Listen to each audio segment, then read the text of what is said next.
Salut man, j'espère que tu t'es entraîné aujourd'hui. On se retrouve pour un autre épisode du podcast Motivant sa bullshit. Ça fait assez longtemps que j'ai tourné un épisode et je remercie les Remarqués de nous recevoir dans leur studio à Laval.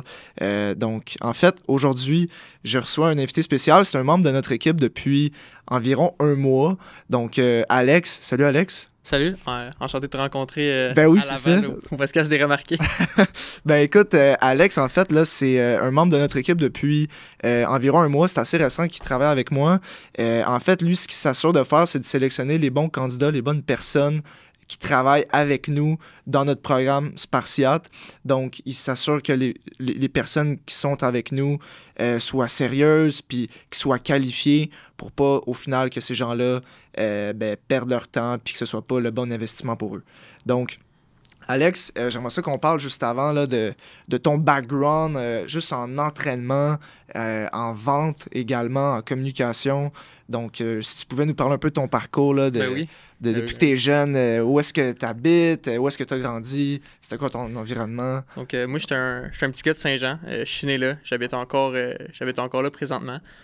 Pour qu'est-ce qui est du gym, j'ai commencé en 2019. En fait, c'est ça, j'étais parti en voyage avec ma famille. Puis comme j'étais à la plage, je me regardais, j'étais comme, man, ça n'a pas de sens que genre, je continue ce mode de vie-là. Là, genre, j'étais comme, je me regardais, j'étais comme, man, je vais mettre un chandail. Genre. Pour vrai, ça n'avait pas de sens. Fait que je suis revenu de voyage. Après ça, je me suis dit, OK, il faut que les choses changent. Fait que là, j'ai commencé à vraiment m'entraîner au gym sérieusement. Puis là, je me suis pris un coach. T'avais quel âge à ce moment-là quand 2019, j'avais 19 ans. T'avais 19 ans, ok. Ouais, c'est ça. Fait qu'à 19 ans, j'ai comme réalisé comme je peux pas continuer avec ce lifestyle-là. Fait que là, je me suis pris un coach. Fait que là, ce coach-là, il voulait comme se partir en affaires, il voulait comme qu'on parte une business ou whatever. Puis comme il a commencé à me former avec ça, en coaching. Fait que je commençais vraiment à prendre des formations. Il me coachait, à chaque semaine, on se voyait. Je prenais du bagage avec ça. Puis là, j'ai vraiment fait, après comme un 6-7 mois, vraiment une bonne transformation physique. Fait que là, après ça, je me suis vraiment parti dans le coaching avec. On a fait ça parce que j'étais, au départ, je n'avais pas la compagnie, mais je travaillais pour le gym. Je travaillais dans un gym commercial, fait que j'étais comme employé là-bas. Puis c'est ça, c'est pour ceux qui ont travaillé dans des gyms commerciaux, ils savent que c'est pas l'affaire la plus payante. Fait que je travaillais là, mais je prenais de l'expérience, je travaillais avec monsieur, madame, tout le monde. Fait que là, après ça, on s'est dit, OK, ben on veut un loyer, on veut se partir en affaires. Fait que c'est ça qu'on a fait. On a fait les démarches pour. On a pris comme un loyer au gym. On s'est parti en affaires. Puis là, on était comme, genre, il me semble on veut aller plus, chercher plus, aller peut-être en ligne, avoir plus de connaissances, mais on ne savait pas trop aller. Fait que c'est là que j'ai rejoint le mastermind en juin 2023 que j'ai rejoint ça. Quel mastermind que tu parles? Je suis chez Quantum Training. Fait qu'ils font un mastermind dans le fond. Fait que j'étais avec Jacob Hamel, POLet et tout. Parfait. Puis quand j'ai rejoint ce mastermind-là, il y avait un volet qui était vente. Puis là, dans le volet vente, j'étais comme en une semaine et demie, j'avais tout fini. J'ai comme, il me semble que genre, j'ai une bonne base, mais j'en veux plus, genre. Je veux en apprendre plus. Fait que c'est là que, justement, il y a POLet que lui, il s'occupait de ce volet-là. Fait que là, je l'ai contacté sur Instagram début août, savoir si c'était possible d'avoir, plus, s'il y avait plus à ça pour en apprendre plus. Fait que là, j'ai suivi son mentorat de août jusqu'à maintenant encore. Je me fais former par lui. Fait que là, c'est tout le temps de la formation en vente. On se voyait, 8 à 10 heures par semaine pendant comme 5-6 mois de temps. Puis j'ai vraiment vu une grosse évolution. Puis qu'est-ce que j'ai vraiment aimé de ça, c'est que c'est pas... avec PA, c'est plus un modèle réalisation, dans le sens que comme tu fais réaliser au monde des choses, t'es pas là pour comme les convaincre ou leur pousser de quoi au fond de la gorge, t'es vraiment là pour leur bien.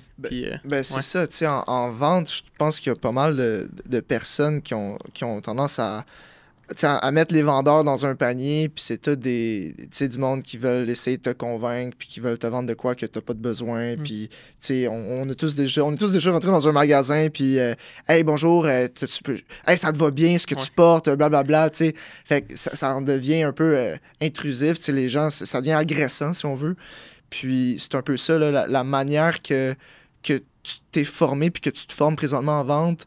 Quand tu dis le modèle réalisation versus modèle convaincre, peux-tu expliquer en fait c'est quoi la différence entre ces deux-là? Ouais, ben dans le fond, admettons, convaincre, c'est comme je te dirais, hey Louis, tu vois-tu comment que ce programme-là va être bon pour toi? Fait que là, c'est comme, je te pousse vers une réponse, genre. C'est comme, je te fais pas comme réaliser, c'est comme mon idée, puis c'est comme moi qui est comme, ben vas-y Louis, ça c'est bon pour toi. Tandis qu'à la place, c'est comme, OK, qu'est-ce que je veux faire comme réaliser à cette personne-là, mais sans lui dire. Fait que là, c'est de trouver la bonne question qui va faire en sorte qu'elle va voir que c'est la bonne chose pour lui ou non, parce que ça se peut que ça soit pas la bonne chose pour lui, puis il va le réaliser aussi, puis tu vas chercher la vérité au bout de la ligne avec ça. Puis le plus important, c'est d'avoir la vérité, parce que qu'est-ce qui se passe, c'est que si t'as pas la vérité présentement, ben tu vas juste l'avoir plus tard. Fait que je parle d'un no-show, un ghost, quelqu'un qui te dit, mettons, à la fin, je sais pas, je vais y penser, qui va te sortir des affaires de même. Ouais. Fait que c'est tout pour éviter ça, puis d'avoir la vérité le plus proche possible, le plus rapidement possible, en fait, puis de garder tes relations intactes. Parce que les relations, ça va vraiment être le plus important, parce que si tu essaies de convaincre quelqu'un, là, c'est sûr que tu as peur que la relation après ça avec un terminé. Là. C'est ça le truc, c'est que la personne... le vendeur, à ce moment-là, il est plus concentré sur sa commission que purement le besoin puis l'intérêt de la personne à qui il parle. Fait que c'est vraiment plus basé sur les chiffres, combien il va gagner, que la relation, tu sais. Au final, c'est ça. 100%. Puis, tu sais, on parle souvent de KPI, de chiffres à atteindre, en fait. Puis, tu sais, il y a un KPI qui est vraiment important pour moi, mais qu'il ne compte pas vraiment dans une business. C'est, tu sais, le nombre de bons commentaires que tu as après un appel. Hey, j'ai vraiment apprécié l'appel, j'ai vraiment trouvé ça cool, zéro pression, tu été là, tu sais, pour m'écouter ou quoi que ce soit. Exact. Fait que ça, c'est un KPI pour moi qui va directement au cœur, puis que dans le fond, dans le business, ça fait pas quelque chose présentement, mais sur le long terme, puis pour la préservation de la personne. Absolument. C'est ça. Ben, préservation de la personne, préservation de la relation, préservation du brand, de l'entreprise, tout. Là. Au final, tout le monde est gagnant. Ouais, exact. Ouais. Fait que, non, c'est un bon point. Puis c'est quoi qui... Tu sais, depuis que tu te formes en vente avec PA, tu me dis que ça fait environ 5, 6, 7 mois dans ce coin-là. C'est quoi l'impact que tu sens que... Tu sais, les conséquences que ça a dans ta vie de tous les jours? Est-ce que tu as l'impression que tu sais, t'es une autre personne complètement dans la vie de tous les jours versus le Alex en appel ou tu sens que ça t'a vraiment aidé pour toutes les sphères de ta vie? Pour vrai, je vais dire toutes les sphères de ma vie parce que, tu sais, oui, c'est un coaching qui est comme en vente puis comme dans le closing et tout, mais c'est beaucoup axé sur la psychologie humaine, sur la communication, les tactiques de communication. Fait que, tu sais, on parle de genre curiosité, comment faire pour pratiquer ta curiosité, vraiment devenir curieux. Tu sais, admettons, je te dis juste salut, ça va, tu sais, le nombre de fois que quelqu'un a dit ça puis c'était pas vraiment intentionnel, c'était juste comme formel. Ouais. Fait que juste le fait de prendre attention puis de vraiment genre care pour les autres personnes, d'être curieux. Je pense que c'est vraiment ça qui va te fulfill en tant qu'humain. Aussi dans mes relations, je parle dans ma relation de couple, tu sais, juste de vraiment plus écouter la personne, d'essayer plus de la comprendre, puis après ça, essayer de, tu sais, voir qu'est-ce qui marche, qu'est-ce qui fonctionne pas, parce que, tu sais, je vais pas trop rentrer là-dedans non plus, vu que c'est pas le sujet, mais mettons, tu sais, la raison pourquoi dans un couple, il y a des affaires qui se font cacher ou whatever, c'est parce que la personne se sent en danger. Fait qu'elle se sent en danger de dire quelque chose qu'avec menacer, admettons qu'elle a fait quelque chose, mais elle sent que l'autre personne va mal réagir. Mais si toi, tu donnes cette ouverture-là à l'autre personne qui peut dire OK, je peux y dire sans me faire juger, sans qu'il y ait une menace dans le fond, ben là, c'est là que ça apporte l'ouverture. Puis encore une fois, ça revient au principe que tu vas chercher la vérité. Puis la vérité va sortir à un moment ou l'autre. Fait que c'est mieux de l'avoir le plus tôt. Le plus vite possible, c'est ça. Exact. Donc, c'est de vraiment juste d'indiquer clairement que la personne, elle peut te faire confiance, puis d'être honnête, c'est pas un challenge ou c'est pas quelque chose que c'est difficile pour moi de toujours être honnête, tout ça. Tu sais, des fois, il y a des personnes, c'est vraiment ça le cas. Mais là, tu dis que de cette manière-là, la personne, c'est naturel pour elle d'être honnête parce qu'elle se sent juste pas en danger. Là. Exact, c'est ça. Tu donnes la porte à... Il n'y aura pas de confrontation dans le sens que c'est ça. Tu peux lui laisser savoir, dans le fond, que elle peut te dire non, genre, puis que c'est correct de te dire non. Tu laisses cette opportunité-là, puis ça, c'est vraiment comme avec toutes un peu les tactiques de communication, un peu, et tout, qu'on voit dans le coaching que je vois, là, que je fais. C'est intéressant. Puis, tu sais, je pense qu'il y a tellement de personnes qui... Tu sais, les êtres humains, on sait parler, mais il y en a très peu qui savent comment bien communiquer. Puis, je pense pas que la communication, ça prend une formation de 80 jours, puis tu sais comment communiquer. Tu sais, c'est quelque chose qui se forme continuellement, tu dois te former là-dedans. Et selon toi, est-ce que tu as l'impression que est-ce que tu penses que chaque personne devrait se former en communication? Tu penses qu'il même devrait avoir, je sais pas moi, des cours à l'école de ça? C'est quoi ton avis là-dessus? Juste se former en communication là, en tant que tel? Ben oui, je pense que c'est vraiment une bonne chose. Puis maintenant, le monde sont de moins en moins bons en communication, dans le sens qu'il y a tellement comme d'interactions rapides, admettons, avec ton cellulaire, t'es sur TikTok, t'es sur Instagram, tu scrolls. Puis, tu sais, avant, t'avais tellement plus d'interactions dans le sens que tu pouvais, admettons que t'avais besoin de farine, ben t'allais cogner chez ton voisin, t'allais chercher la farine. Mais maintenant, tu sais, tu peux commander une pizza, t'as même plus besoin de prendre le téléphone puis avoir ce contact genre humain-là via téléphone. Tu peux juste commander sur ton cell, Skip, DoorDash, whatever, tu commandes ça, t'as ça direct. Fait que ça enlève beaucoup d'aspects de communication, puis ça fait que le monde sont de moins en moins bons en communication. Mais quelque chose qui est cool, admettons, pour la communication, c'est que pour avoir une bonne conversation, ça prend juste une des deux personnes qui est vraiment bonne en communication. Fait que tu peux avoir une excellente conversation avec un moins bon communicateur si toi, tu es un excellent communicateur. Mais je pense que oui, tout le monde devrait se former là-dedans, évidemment. Là. Mais c'est ça, parce que si tu te formes pas là-dedans, ben, t'es plus propice à avoir des conflits, à rentrer en confrontation, puis briser des relations, même, dans certains cas. Là. Exact, ouais, c'est ça. Fait que c'est toujours dans l'aspect de garder des relations, puis... Ouais. Tu sais, avant, si on revient un peu au vent, tu sais, sur le modèle convaincre, j'ai déjà fait, là, dans le sens que been done that, que dans le fond, tu convaincs la personne que c'est la bonne chose pour toi. Puis je suis dans un domaine fitness, ce qui veut dire que c'est comme facile de comme dire à personne que c'est la bonne chose pour elle. Mais moi, je suis qui pour dire ça, finalement, tu sais? Je suis pas dans sa peau, je suis pas lui présentement. Fait que, tu sais, tout le monde font des choses pour leur propre raison. Fait que, puis qu'est-ce que j'ai réalisé, c'est que, overtime, à force de faire ça, tu sais, le monde... Peut-être qu'il rentrait dans le suivi, peut-être qu'il rentrait pas, mais je te garantis que j'avais pas une bonne relation après avec le dans le sens que on se voyait dans le gym, puis comme des fois, même pas salut, même pas rien, genre des regards qui se croisent pas. Parce que, tu sais, tu l'as convaincu, puis c'était contre son gré d'une certaine façon. Là. Fait que c'est pas quelque chose qui est cool à faire, puis comme à vivre par la suite. Là. Je comprends. Puis c'est tellement plus gagnant par après le bouche à oreille, puis, tu sais, comme on disait tantôt, c'est juste d'avoir la relation avant tout, puis le reste va se faire naturellement, tu sais. Puis c'est quoi qui... Dans ce que tu dis, je veux dire, la vente, c'est quelque chose qui, entre autres, t'amène quelqu'un à changer puis à prendre une décision. Au final, c'est juste qu'elle prenne une décision, finalement. Puis pour certaines personnes, c'est difficile de prendre des décisions, puis ils ont de la misère à juste prendre un changement dans leur vie, que ce soit peut-être que t'es 100 livres overweight, peut-être que t'es maigre comme un cure-dent, puis t'as de la misère à te prendre en main. Tu sais, on a chacun nos combats, puis tu sais, de tous les appels, toutes les conversations, les relations que, ben, bref, que t'as eues, puis que t'entretiens, c'est quoi t'as l'impression un grand motivateur, c'est quoi la source de motivation pour une personne à changer dans la vie? Ben, tu sais, dans le changement humain, évidemment, je suis pas un expert là-dedans, mais de qu'est-ce que je sais, c'est que, tu sais, une personne va changer quand que, admettons, le moment présent est plus douloureux que changer. Fait qu'admettons que si changer est là, puis rester comme ça est là, ben la personne va rester pareil quand même. Fait qu'il faut que changer, ça soit moins douloureux que rester pareil. Pour qu'il y ait un changement. Fait que... Mais si la personne, elle aime ça manger des Big Mac, puis c'est confortable, rendu là, est-ce que c'est possible qu'elle se prenne en main? Parce que elle est trop confortable, cette personne-là. Donc, comment la personne, ce confort-là, il faut qu'elle l'associe avec la douleur? Ben, tu sais, en fait, c'est quoi la question? En fait, c'est de quelle manière t'amènes une personne à réaliser que ce qu'elle fait, elle est juste confortable présentement, puis comment lui faire réaliser que, en fait, c'est ça le danger, c'est que t'es trop confortable en ce moment. C'est un peu de cette manière-là. Tu sais, c'est sûr que ça va être de vraiment écouter cette personne-là, d'y poser les bonnes questions. Évidemment, ça prend plus de contexte là-dessus. Mais si, admettons, tu sais, je sais pas, la personne, on va dire, comme elle mange justement des Big Mac, puis comme elle est bien là-dedans, on va dire.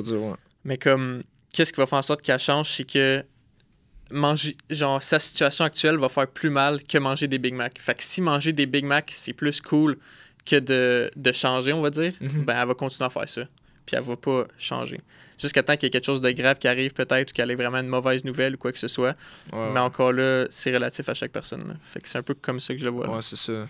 C'est toujours bon, toujours bon, du moins, pour te motiver à changer, d'avoir une espèce de claque d'en face, un wake-up call.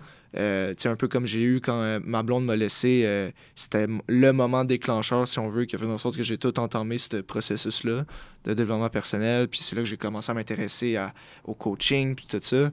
Donc, une personne n'est pas obligée forcément d'attendre de vivre un moment difficile, peu importe c'est quoi.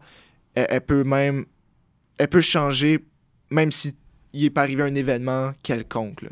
Tu sais, elle peut vraiment juste accumuler de la frustration, puis du jour au lendemain, elle se dit c'est assez. Là. Ouais, c'est ça, tu sais. Des fois, qu'est-ce que je vais utiliser pour ça, c'est comme, tu sais, la goutte qui va faire déborder le vase, ou sinon, Mané, il est arrivé un événement, tu traces une ligne dans le sable. Comme, tu sais, moi, de mon côté, c'était vraiment un événement, là. Comme, j'étais allé à la plage en Floride, justement. Ouais. Puis là, j'étais comme, man, je peux pas rester de même. Tu sais, c'était pas de l'accumulation ou rien. C'était pas quelque chose qui se buildait up. C'est quand je suis arrivé là, j'ai fait, oh shit. Comme, il faut que je change, là. Genre, fait que ça dépend, justement, de chaque personne, il est où son degré là-dedans. C'est ça. Tu sais, il y a vraiment deux types de personnes dans le sens que tu peux être évité de ou aller vers. Fait que, mettons, quand t'es évité de, que c'est le moment présent qui est juste beaucoup trop douloureux, que là, il faut que tu changes. Ou sinon, t'as le aller vers, ça, c'est les gens qui sont vraiment plus ambitieux, qui veulent aller chercher comme la petite coche de plus, mais qui sont quand même pas satisfaits de ce qu'ils sont présentement. Fait que c'est comme ces deux types de personnes un peu dans le changement, là. Je comprends. Puis ça amène justement à ma prochaine question. Ça serait quoi? Tu sais, on est... l'être humain, on est une créature un peu fucked up, dans le sens qu'on a plusieurs... on a plusieurs façons de procéder, de réfléchir, puis dans un sens qu'on... Tu sais, on a plusieurs personnalités, on a plusieurs types de personnalités, puis tu sais, il y a des personnes qui sont plus, on va dire, introverties, d'autres extroverties. C'est quoi qui... Tu sais, tu peux-tu juste élaborer c'est quoi ces types de personnalités en tant que telles qu'on peut rencontrer dans la vie de tous les jours? Quand t'entends personnalité, tu parles-tu, mettons, les couleurs, les Ouais, gens? ouais, les gens entre autres.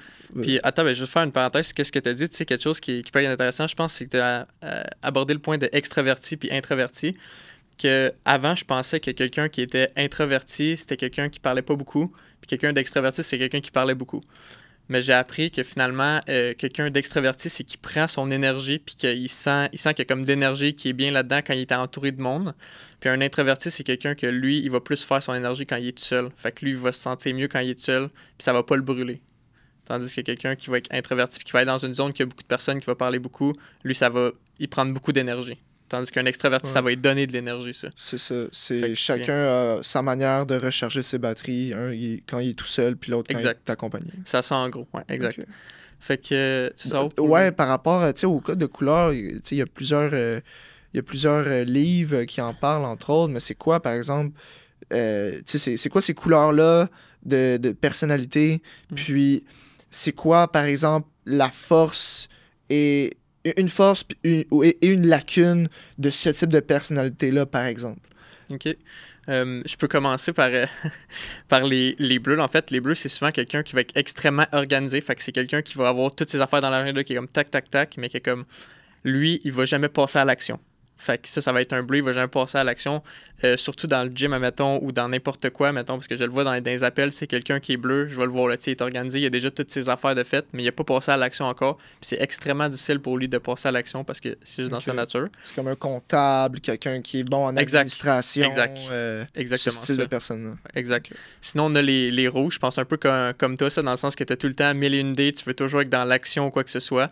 Mais c'est des fois que pour ces personnes-là, ça va être dur de rester comme organisé, dans le sens d'avoir comme une certaine organisation, que c'est comme tu veux faire 1001 affaires, mais que finalement, tu n'as rien d'organisé. Puis là, tout te passe par la tête, tu fais tout comme à moitié ou des affaires la même. Ouais. Fait que c'est des... Sinon, t'as les jaunes, que eux autres, ils vont vraiment être... on les appelle comme les influents un peu, genre le monde qui vont influencer comme un peu les autres, fait qu'ils vont être empathiques, ils vont avoir de l'énergie, c'est du monde qui va avoir de la Georgette généralement. Fait que ça, c'est genre de personnes-là. Là, tu me parlais des défauts jaunes, justement, je m'y connais pas tant là-dedans. Moi, je dirais peut-être les jaunes, là, pour certains jaunes que je connais, que j'ai rencontrés, des fois, ils ont de la misère à juste prendre le temps d'écouter. Puis des fois, ils ont de la misère à juste fermer leur gueule. Tu comprends? Ils parlent tout le temps. Ouais, dans certains cas.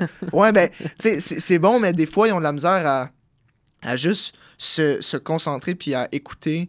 Je sais pas si c'est parce qu'ils ont un TDAH, mais... Tout le monde a ça maintenant. Ouais, ben c'est ça, tu sais, aujourd'hui en 2024. Mais c'est quoi? C'est ça, fait qu'un jaune, ça serait... Comme défaut, on pourrait peut-être dire ça. Il a de la misère à juste prendre le temps d'écouter parce qu'il prend pas mal de place, on peut dire. Ouais, je vais passer là-dessus. Je pourrais pas te dire confirmer à 100% là-dessus, mais okay. On peut aller avec ça. Ça ferait quelque chose qui ferait du sens. Ouais, OK. Puis après ça, on a les verts, que les verts, ça va sûrement être c'est quelqu'un qui est stable, que dans le fond, il va être de nature très calme. Fait que, puis, tu sais, il va pas nécessairement être organisé, mais comme tu peux compter sur lui en permanence, là. Fait que ça, c'est qu'est-ce que je sais des verts. Après ça, tu me parles des défauts, quoi que ce soit. Là je pourrais pas te... Vers de ce que je connais, c'est que des fois, ils ont tendance à être trop émotifs, dans le sens qu'ils Ok. sont vraiment proches de leurs émotions, puis ils peuvent... euh, c'est une force comme ça peut être une faiblesse, en fait. Tu sais, Mm. donc, c'est juste... ça dépend le contexte, mais habituellement, ils sont vraiment plus proches de leurs émotions, du style... tu sais, c'est important comment ils se sentent. Vraiment, vraiment, vraiment, vraiment important. Tout Ok. le temps, tout le temps. Fait que c'est un peu ça, là. OK. Fait que ça serait Fait ça le ouais. point Je faible. pourrais rajouter ça, ouais. Ouais, OK. Ouais. Fait que ça serait ça pour qu'est-ce que au niveau des connaissances des couleurs, évidemment, Ok. je suis pas un expert là-dedans, Non, non, mais mais comme j'ai une c'est petite mais c'est base. intéressant, tu sais, à ceux qui écoutent le podcast présentement, tu sais, si tu peux te remettre en question, toi, c'est quoi? T'as l'impression que t'es-tu plus introverti, t'es-tu plus extraverti? Ton type de couleur, tu sais, avec ce qu'on dit, c'est quoi, tu sens qu'il y aurait le plus de sens pour toi comme couleur? Puis encore là, tu sais, il y a des mélanges, là. Ouais, c'est En ça, tant il y que a rien tel. qui est tout noir ou blanc là. Ben, c'est ça, tu sais, donc... toi, t'es quoi avec... je sais déjà, mais comme toi, Je te dirais je serais comme un jaune rouge genre. t'es jaune-rouge, Je te hein? dirais que je suis pas mal là-dedans là. Peut-être un peu de vert aussi là-dedans, mais Ouais. fait que ça serait ça. J'ai jamais fait le test. Ça serait intéressant par contre de le faire, Ouais. justement un vrai test de ça. Ouais, De 100%. voir, je sais quoi, toi, tu serais quoi, Louis? Ben écoute, je suis un bon rouge, je suis désorganisé, puis en revanche, c'est très important pour moi d'atteindre mes objectifs. Fait que c'est à peu près ça, puis j'ai un peu de vert aussi. Donc, Ok. ouais, OK. c'est à peu près ça. OK. Puis ça, Un peu c'est... de vert puis de rouge. OK. Puis ça, tu sais, c'est intéressant. Je parlais de ça justement avec mon coach de se dire, mettons, OK, ben, je suis pas organisé, mais comme juste d'arrêter de se dire ça, ça va Ouais. aider à être organisé parce que c'est comme tu te bulles cette identité-là, tu es comme, ah, moi, je suis pas organisé. Fait que, admettons, t'arrives pour Mais faire de c'est ça. quoi, là, tu te dis, ah, je suis pas organisé, fait que finalement, tu le fais pas. C'est un bon point que tu amènes parce que moi, je crois que si on se parlait avant 2020, là, moi, j'ai vraiment beaucoup de vert. J'ai vraiment beaucoup de vert. Puis j'ai un peu de rouge quand même. Parce que j'ai grandi en faisant pas mal de sport. J'ai fait pas mal de triathlon. J'ai fait de la natation, des cross-country. Puis pour moi, là, j'adorais ça, la compétition, là. Donc, tu sais, j'avais quand même du rouge là. Mais j'étais vert dans le sens que je prenais tout personnel. Puis j'étais vraiment émotif. Puis j'étais vraiment... j'avais la misère à juste me contrôler pour ça. Puis du moment que j'ai eu un peu ce wake-up call-là tu sais, de coach Rasco, finalement, la naissance de coach Rasco, ben c'est là que j'avais de la misère à dormir le soir. C'est là que j'ai commencé à faire un peu plus d'insomnie, dans le sens que je pensais à toutes les possibilités que je pouvais accomplir. Je pensais à mes rêves, que c'était pas nécessairement hors de portée, c'était pas aussi loin, aussi flou que ce que je pensais. Je le sentais plus comme c'était vraiment l'ambition que j'avais, ben, que j'ai encore, mais c'était la naissance de ça. Donc, c'est là qu'il y a vraiment plus de rouge qui a pris. Tu sais, j'ai eu pas mal plus de rouge à ce moment-là, là, dans Puis, ma vie. admettons, tu sais, tu me parlais que tu étais pas mal vert, proche des émotions, tu prenais tout personnel. Tu sais, j'imagine avec Ouais. les réseaux, quand tes affaires ont comme vraiment pogné, Ouais. tu sais, comment tu as vécu ça un peu, le hate, puis toutes ces affaires-là? Ben, c'est un bon point. Puis je pense que. En fait, pas je pense. Au début, j'ai vraiment eu de la difficulté. Et je me suis parlé, puis je me suis dit, OK, ben, continue, puis fais ce que tu as à faire. Vas-y quand même. Puis c'est hard, c'est tough, mais justement, fais-le. Donc là, j'essayais de mettre plus de rouge dans mon panier, puis en laissant du vert de côté, parce que c'est ça que ça me prend dans mon panier d'épicerie si je veux manger à la fin de la semaine, tu comprends? OK. OK, ouais. C'est une drôle d'analogie, Ouais, là, c'est mais vrai. c'était à peu près ça. Donc, c'était... tu sais, à ce moment-là, c'est ça que j'ai fait. Puis, tu sais, en 2023, à un certain moment, c'était difficile pour moi, surtout l'été dernier. Donc, là, c'est là que j'ai l'impression que j'ai eu moins de rouge parce que j'étais... C'est dur à dire, sérieusement. Je pense que c'est à cause de la fatigue, à cause de... Tu sais, quand t'es fatigué, puis t'as de la fatigue accumulée, en fait, c'est que tu baisses ton bouclier, puis tu baisses... Tu sais, moi, mon bouclier, c'est le rouge, si on veut, on peut dire ça de même. Donc là, ben, j'avais plus de verre. Donc là, j'étais plus vulnérable aux critiques sur les réseaux. Donc là, c'est là que je l'ai pris plus. J'étais moins protégé, si on veut, avec mon bouclier.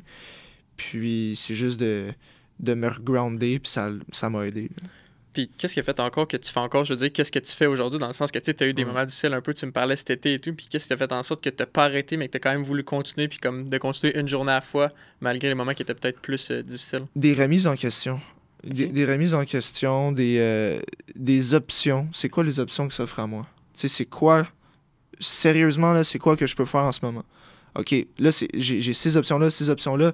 Des fois, dans la vie, tu as 3 options. Des fois, dans la vie, tu as 817 options. C'est à ce moment-là, j'avais ces options-là devant moi. Puis j'ai pris le temps de les analyser. Puis ces options-là, c'est pas en étant sur ton cell ou en étant déconcentré que tu prends la peine de prendre une décision puis de refléter sur ces options-là. Pour moi, c'est d'aller marcher. Fait que juste de prendre l'air, c'est là que j'ai les meilleures réflexions. Donc, c'est juste, j'ai pris le temps de remettre en question ces choses-là. Puis ça m'a remis sur le droit chemin parce que je me suis dit, je suis pas faite pour travailler pour quelqu'un d'autre. Je suis pas faite pour... Tu sais, j'ai pris le temps d'éliminer les options pour prendre une décision plus éclairée à la fin.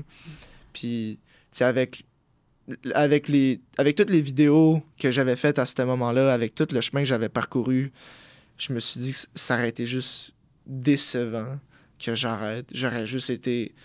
J'aurais eu trop de honte associée à abandonner. Donc, la douleur de la honte aurait été trop élevée que de continuer puis de grind malgré la difficulté. Fait que là, j'ai choisi l'option de continuer puis c'est ça, je suis encore là. OK. Puis c'est quoi les options qui te passaient par la tête? Tu me disais que tu avais des options qui te passaient par la tête. Et là, j'avais 817 options, tu sais. C'est ce qui se passe à ce niveau-là? Ben, tu sais, par exemple, est-ce que j'arrête complètement puis j'essaie de travailler dans une business quelque part d'autre? Est-ce que c'est ça, d'être un top player pour une autre entreprise? Est-ce que c'est d'être plus quelqu'un qui est, on va dire, un influenceur tout court? Fait que, tu sais, le genre de modèle d'entreprise d'influenceur. Est-ce que c'est de faire du marketing de réseau? J'ai pris le temps d'analyser ça. Est-ce que c'est... Tu sais, c'est à peu près ça. À un moment donné, je me suis dit, est-ce que je retourne à l'école? C'est quoi que je fais? Puis finalement, ben, j'ai continué sur Coach Rasco, OK. sur ce mouvement-là. Puis quand tu me dis la honte, quand tu dis la honte de pas continuer, genre, est-ce que de continuer avec une autre chose, mettons, justement, aller dans une autre entreprise avec, mettons, un top player, ou de comme, c'était plus retourner à l'école qui était la honte, c'était quoi qui était justement plus la honte à ton niveau? Ben, c'est un bon point, c'est que je crois que les gens réalisent pas que dans mes souliers, dans mes bottes, c'est que, tu sais, avec l'attention que j'ai sur les réseaux, si je me plante, les gens vont le voir. Puis je vais pas être tout seul, je vais pas être le seul témoin, il va y avoir d'autres personnes qui vont voir. Puis c'est là que ça affecte mon ego de me planter en public. Fait que c'est pour ça la honte que j'associe à ça à ce moment-là, c'est que avec tous les messages que j'ai passés de motivation, quand je vis des moments tough puis j'abandonne, c'est la plus grosse contradiction. Puis c'est là que je passe encore plus pour un gars qui fait juste parler, puis un gourou, puis il fait pas ce qu'il dit. Donc là, juste que le fait que j'ai eu cette discussion-là avec moi-même, j'étais comme, ben voyons donc, je peux juste pas montrer à mes haters qui ont raison. Okay. Donc là, il y a comme eu ce moment-là que je rentre en guerre, si on veut, puis je rentre en fais-le, puis tu continues.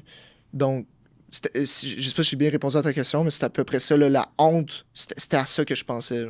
OK. Parce qu'il y a bien du monde il essaye plusieurs choses dans la vie, puis il change de travail comme il change de souliers, parce que c'est les seuls témoins, puis il n'y a pas grand monde qui sont au courant de ça, puis c'est pas grave. Mais moi, dans ma peau, avec mon entreprise, mon branding, mon image de marque, c'est plus difficile de juste changer complètement. Là. Puis est-ce que tu penses que si tu n'aurais pas eu toute cette influence-là, puis tous ces gens-là qui te regardent, la décision aurait été différente à ce niveau-là? Ah, man, c'est une très bonne question. Peut-être. Peut-être. Je pense que... Tu sais, pour moi, c'est vraiment important que le message que je donne soit soit valide puis qu'il soit en corrélation avec ce que je fais de mes actions.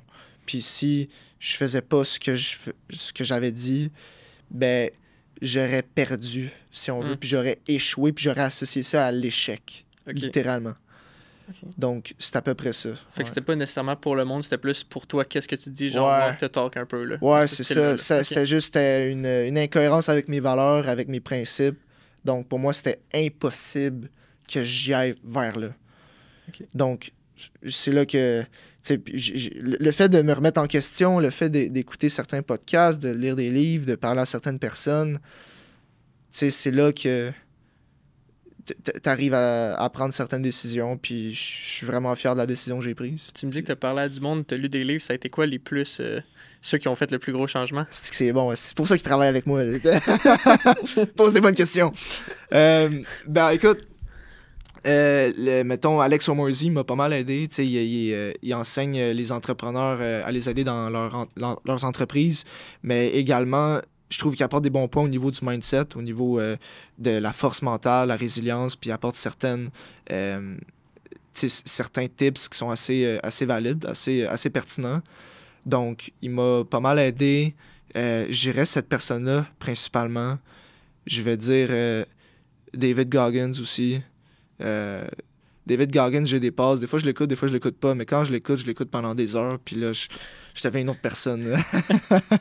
Donc, il y a lui.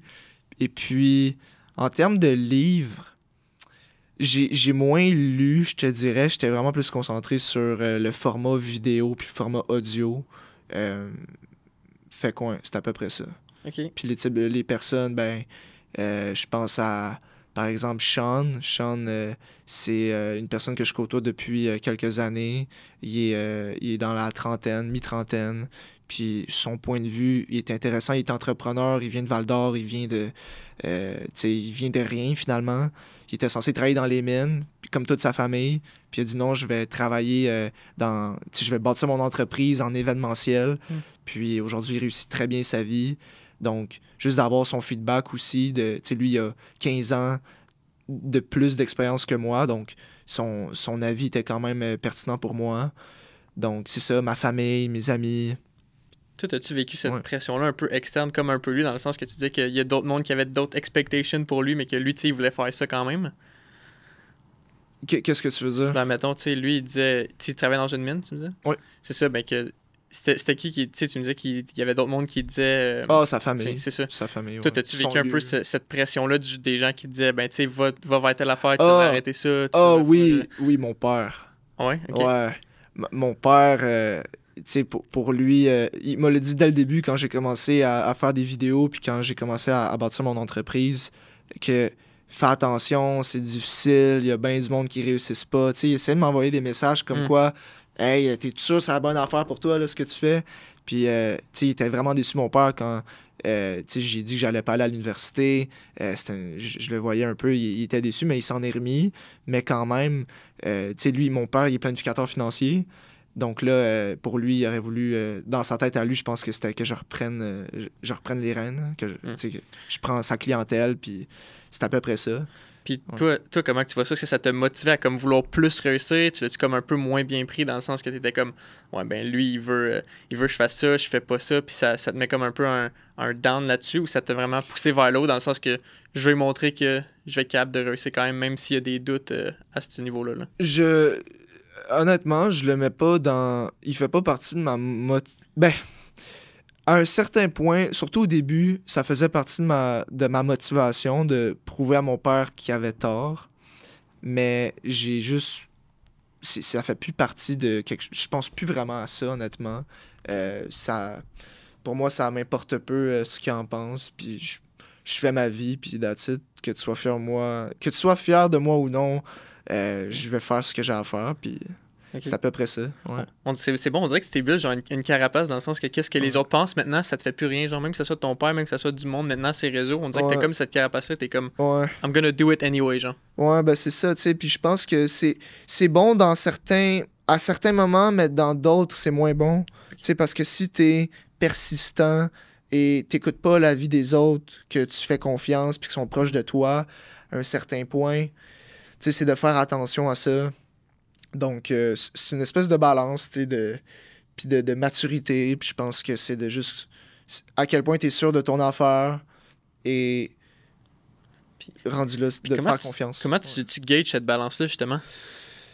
Je veux dire, ça doit quand même être quelque chose de... Ça, c'est. Tu te fies à ton instinct, man. Je pense Ok. que tu te fies à ton instinct, tu te fies à. C'est quoi tes objectifs, tu te fies à. Ben, c'est ta confiance en toi aussi qui rentre en jeu. Puis c'est pour ça aussi que, tu sais, la confiance, c'est comme. C'est la fondation si tu veux construire de quoi d'énorme. Donc, c'est à peu près ça, tu sais. Je pense que cette balance-là, ça se bâtit avec le temps. Puis quand t'es un jeune, début vingtaine, tu sais, moi, puis je vais en parler dans un autre épisode, mais j'étais un peu têtu, un peu la tête dure, comme quoi, non, non, moi, c'est sûr, je sais ce que je fais, je sais telle affaire, je m'en vais là. Puis, j'étais pas conscient que ce que je disais, c'était pas, comment dire, il y avait pas assez de fondement à ça. Puis c'est là que c'est un peu dangereux parce que tu penses début vingtaine que t'as raison, puis tu comprends la vie, puis tout. Puis du haut de mes 22 ans aujourd'hui, j'ai pas. Je pense pas. Je suis conscient que je connais pas tout. Il y a plein d'affaires que je suis conscient que je maîtrise pas encore en termes de skills, en termes de façon de voir certaines choses. Donc, j'ai pas. C'est à peu près ça, man. Cette balance-là, ça prend du temps. C'est intéressant, Ouais. ça. C'est comme un peu l'ego, genre, dans un certain sens, que Ouais. comme quand t'es jeune, j'ai un peu vécu pareil, c'est pour ça que je m'associe un peu Ouais. à ça, dans le sens que comme quand t'es jeune, tu penses que tu connais tout. Ouais. Puis là, on dirait, mané, t'arrives à un point, t'es comme, tu rencontres une personne, tu lis une affaire, tu vois une affaire, t'es comme, hey, finalement, je connais vraiment rien, puis genre, ça te Ouais. humble, puis tu restes dans cet esprit-là, c'est ce qui fait que tu grandis tout le temps. Là. Mais sérieusement, en 2023, mon année se résume à ça. Je me suis fait humble. J'ai compris que il y avait plein de choses que je maîtrisais pas encore. La preuve, je me suis planté à un certain moment. Il y a des choses qui fonctionnaient pas. Donc, c'est là que ça m'a juste remis en question sur hey, ta gueule, t'es pas de shit, là. T'es pas différent des autres. T'es pas. Tu sais, on est tous pareils. Puis j'avais l'impression que j'avais mes shit together, mais non, c'était pas ça du tout. Euh, Est-ce que j'ai été chanceux au début de ma carrière, puis je me suis fait rapidement connaître? Peut-être que oui. Est-ce que je pensais que je m'y connais autant en marketing qu'aujourd'hui? Tu sais, rendu là, c'est ça, je pensais que j'étais à tel niveau, mais là, je me suis fait humbled par Dieu, par la vie. Fait que là, oh, OK. Fait que là, il y a des affaires que je maîtrisais pas pour mériter de me rendre à ce niveau-là. Donc là, je refais mon chemin, puis des fois, quand ça va trop vite, man, c'est là Ouais. que j'avais la misère à gérer cette croissance-là, donc ça a comme crash. Puis c'est quoi les événements qui ont fait en sorte que ça te humble, justement, que t'étais vraiment à un pic, que t'étais là, puis finalement, ça... Ben écoute, j'avais au plus haut point, on était dans l'équipe avant que tu sois là, le plus gros qu'on était, là, c'était début 2023. Fait que ouais. Aïe, c'est fou dans ma tête, ça fait genre 3 ans, mais ça fait juste un an. On était 6 personnes dans l'équipe. J'avais une adjointe, j'avais 2 coachs, j'avais des personnes qui faisaient de la prospection sur les réseaux sociaux, j'avais du monde, j'avais un caméraman qui était vraiment là tout le temps avec moi, qui travaillait littéralement quasiment juste pour moi. Fait que, anyway, c'était assez gros à ce moment-là. Puis, je me suis fait humble parce que ça l'a tellement grossi rapidement que j'ai pas été capable de gérer cette croissance-là. Puis, j'ai mal. Tu sais, j'avais entendu. Comment il s'appelle en tout cas, un acteur, un acteur américain qui en parlait. Je me rappelle plus c'est quoi son nom, mais c'est un bon point qu'il amenait. C'est que quand ça va bien, quand tu es en train de réussir tes objectifs, reste calme. Et deviens pas excité puis hype. Parce que c'est là que tu prends des mauvaises décisions. Puis c'est là que tu dis ah, ben, j'ai réussi ça, tout ça. Ah, ben, ça veut dire que je suis bon pour prendre des décisions, fait que je vais réussir n'importe quoi. Là, c'est l'ego qui parle. Mais si tu restes calme, puis tu dis ok, ça fait partie du processus, alright. Mais pour avoir encore des bons résultats, faut que j'aie encore le même mindset, la même manière, le même decision making. Fait que c'est là que 2023, je me suis fait humble, puis mon ego a pris un coup.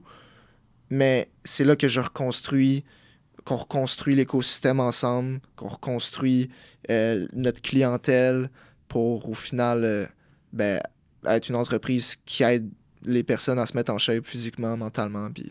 Exact. Je pense que, justement, peu importe qu'est-ce qui arrive, le but, c'est que tu te relèves encore plus fort. Puis je pense que de la façon que je te vois aller, c'est exactement ça qui est en train de se passer en ce moment. Fait que chapeau à toi pour ça. Je te remercie. Puis écoute, ça serait pas... c'est grâce à toi, entre autres, je vais te le dire, Alex, là. Puis sinon, je peux te le dire off-cam, là. Mais le fait qu'on travaille ensemble, je ressens beaucoup plus d'accountability. Puis cette accountability-là, je l'avais moins avec les autres membres de mon équipe avant, parce que toi, tu es plus conscient de ma réalité, tu es plus conscient de c'est quoi qu'on est en train de bâtir. Donc, j'ai l'impression que j'ai moins besoin de m'expliquer. Je le sais que tu comprends. Fait que c'est là que je ressens un accountability. En tout cas, bref, je suis plus redevable. Je me sens plus redevable envers toi. Puis c'est pour ça que, entre autres, je me sens plus performant. Puis je sens que les résultats, écoute, depuis 30 jours, on le voit, les résultats. Là. Fait que c'est là que je vois une différence. Puis je suis content, man, qu'on work ensemble. Pareillement, man. C'est que du bon qui s'en vient. Yes, sir, man. Puis, tu sais, que ce soit une personne qui écoute ça, qui veut se mettre en shape ou qui veut des meilleurs résultats, juste le fait d'avoir quelqu'un avec lui ou avec elle pour atteindre ses buts, c'est hyper, hyper important parce que ça donne beaucoup moins de place à ton inner bitch de prendre des décisions pour toi. Et c'est ça le rôle qu'on fait avec les membres de notre armée, c'est que je m'assure à chaque semaine que ces personnes-là font ce qu'ils ont dit qu'ils allaient faire au niveau des entraînements, au niveau de l'alimentation, au niveau de leurs habitudes de vie, puis ils ont plus de résultats en fucking 2 mois qu'en 1 an.